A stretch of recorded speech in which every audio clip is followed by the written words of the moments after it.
Hello, good afternoon, good morning, or good evening, whatever time you're listening or you're watching this video. I'm finally feeling better, and yeah, let's proceed immediately to the lesson. So for this lesson, we are going to be learning, or we are going to discuss the accounting cycle, particularly the journalizing. At the end of the lesson, you are expected to be able to identify, analyze, and measure a business transaction, record accountable business transactions, and apply the rules of debit and credit. So we have here the accounting cycle, the nine steps of the accounting cycle. We have first the journalizing, then the posting. After posting, we make a trial balance. We then create adjustments. Then the worksheet, the financial statements, closing entries, the post closing trial balance, and the reversing entry. We will be able to discuss everything in this accounting cycle in the following lessons. But for this lesson, our main goal or main topic is step one, journalizing. So, what is journalizing? It is the act of recording business transactions in the journal. It is the first step of the accounting process, and the entry made in the journal is called a journal entry. So, pag magawa tayo ng entry in a journal is a piece of paper where I don't know if you guys are already familiar with the journal, but it is a piece of paper where the entries are recorded in a business. But in modern times now, computerized na yung mga entries. We still call it as a journal entry. So we have here an example of a journal entry. This is a simple journal entry where there's only one item on the debit side and only one item in the credit side. So this is a simple journal entry. Ito yung mukha niya. Merong date, particulars, the folio, the debit, and the credit.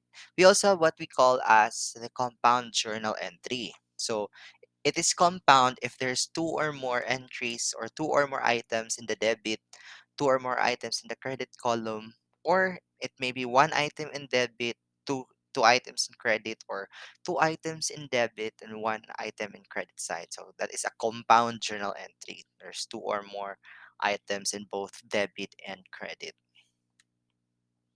So yeah, let's proceed. Let's analyze some transactions and let's practice our journal entry skills. So, Labada Laundry Service. On January 1, Mr. Jimmy Sanchez opens a current account with the Philippine National Bank in the amount of 850,000 to start with his laundry shop business under the trade name Labada Laundry Services. So this type of transaction on January 1 is an investment by the owner. Please remember or please take note that if we make a journal entry, we are actually making it as the business. Like we are making an entry in the books of the business. So ang atong perspective is kita yung business. So here on January 1, if we analyze this, kita ang business, nakadawat tayo ng investment from Mr. Sanchez worth 850,000. So again, the rules of debit and credit, if na kay madawat, i-debit mo siya. If na kay pagawas, i-credit mo siya. So here, on January 1, nakadawat tayo ng 850,000 worth of investment from Mr. Jimmy Sanchez, the owner. So we debit cash in bank. So we fill up muna natin yung date, January 1. Debit tayo ng cash in bank worth 850,000 and we credit the capital of Mr. Sanchez worth 850,000 as well. Because mag-credit tayo ng capital kasi nag-invest siya and capital, the normal balance of capital is on the credit side. Next, on January 2, nag-purchase tayo ng laundry supplies on account worth 90,000 from the following suppliers. We have SM City Davao, Gaisano Mall, and the NCCC Mall. So if we analyze the transaction, it is a purchase on credit from the word on account. So the root words here is the word on account. Pasabot ana is we purchased something na utang on credit. So since Again, our entry is in the perspective of the business. Ano yung pinurchase natin? Laundry supplies, right? So, nakadawat ta ng supplies, so we debit supplies. And, nagpagawas pa tag kwarta, nag-purchase man ta, pero kani siya on account man. So, utang siya, wala ta nagpagawas og kwarta. So, we credit accounts payable. Accounts payable is a liability account. Na bayro nun na to siya, that is an utang. So, we credit accounts payable. The following day, on January 3, we purchased laundry machine for cash worth 150,000. So this transaction is a purchase of equipment using cash. Again, we bought an equipment. So nakadawat ang equipment. We debit laundry equipment 150,000. And since we bought it for cash, nagbayad tayo ng cash, nagpalabas tayo ng cash, credit tayo ng cash worth 150,000.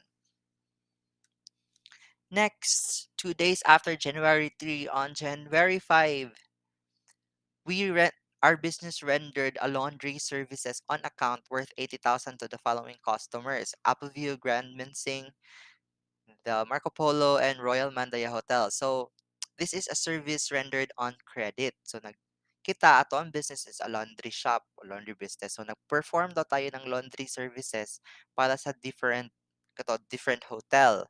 Pero the root words here is on account. Meaning to say, nag-perform tayo ng laundry service pero wala pa tayong gibayaran og cash. Mag-establish tayo ngayon ng accounts receivable. So we debit, tadawat nato accounts receivable, and we credit our income account, the laundry income. That is the normal balance of the income because naka ano man ta, naka-perform man tag laundry service, so expected na we also have an income, so credit income. Next, on January 10, we paid taxes and licenses due to the government worth 40,000 pesos. So here, taxes and licenses is a debit because this is an expense. We all know that the normal balance of the expense is the debit side. So, bayad tayo ng taxes and license expenses, debit. Anong binayad natin? 40,000 worth of cash. So, mag-credit tayo ng cash 40,000. Next, on January 12, Mr. Santos withdrew 10,000 cash from the business for his personal use. So, nag-withdraw daw si Mr. Santos ng 10,000 sa atin from the business for his personal use. So, of course, mag-debit tayo ng withdrawal. Sanchez withdrawal, that is the normal balance of the withdrawal or the withdrawal account. Tapos, magpalabas tayo ng cash because binigyan natin ng cash ni Mr. Santos worth 10,000. Credit, cash, and bank. Now, on January 21, we received cash of 45,000 representing collection from the following customers. So, Grand Mincing, Marco Polo, Royal Manday Hotel. So, if you can remember, anong date yun? January 5, I guess. Yeah, so if you can remember here, on January 5, nag-perform tayo ng laundry services on account, right? So, nag-establish tayo ng accounts receivable. Pero, on January 25, yung accounts receivable is nadawat na nato partially. I mean, on January, where is it? January 21. So, on January 21, katong mga na-render nato na services na accounts receivable, nadawat na nato siya into cash. So, mag-debit tayo ng cash and bank, and we credit accounts receivable. Remember, on January 5, itong accounts receivable, naka-debit pa ito because wala pa nato siya nadawat. Since nadawat na nato siya, i-credit na nato ang accounts receivable para ma-minusan to siya, and i-cash and bank na nato kay nakadawat na siya cash worth 45,000. Same here on January 30, the payment of expenses. So the following expenses were paid by the Labahan Laundry for the month of 29. I mean, erase that. So let's proceed to January 25. Advance pa rin. Napaday January 25. So on January 25, naggawa tayo ng partial payments of 60,000 to the following suppliers. And you have to remember na on January 2, nagpalit tag mga supplies on account katong nag-credit tag accounts payable, nag-debit tag supply. So karon on January 25 kato atong utang sa January 2, gibayaran na nato siya. So yung accounts payable which is credit side on January 2, i-debit na nato siya kay bayaran naman nato ang uban and we credit cash in bank because we already pay cash. So credit tayo ng cash palabas. Next, last date on January 30, the following expenses were paid by the Labahan Laundry Services for the month of January 2019. So, nagbayad tayo ng space rental, telephone, light, and water, and the salaries of employees. So, debit natin yung lahat ng expenses because the expenses normally is on the debit side or debit normal debit balance. And since we paid it by cash, we also credit cash and bank. Nagpalabas tayo ng pera, credit cash and bank worth 27,000. So yeah, that is actually just um simple journal entry. You really have to remember what you really have to do is just remember that your normal balance for ADE or assets drawings or withdrawals or expenses is on the debit side, and the normal balance of the LCI or the liabilities, capital and income is on the credit side. And you also have to remember that if we receive something, it's always debit. And if we part part something or palabas tayo, that is credit.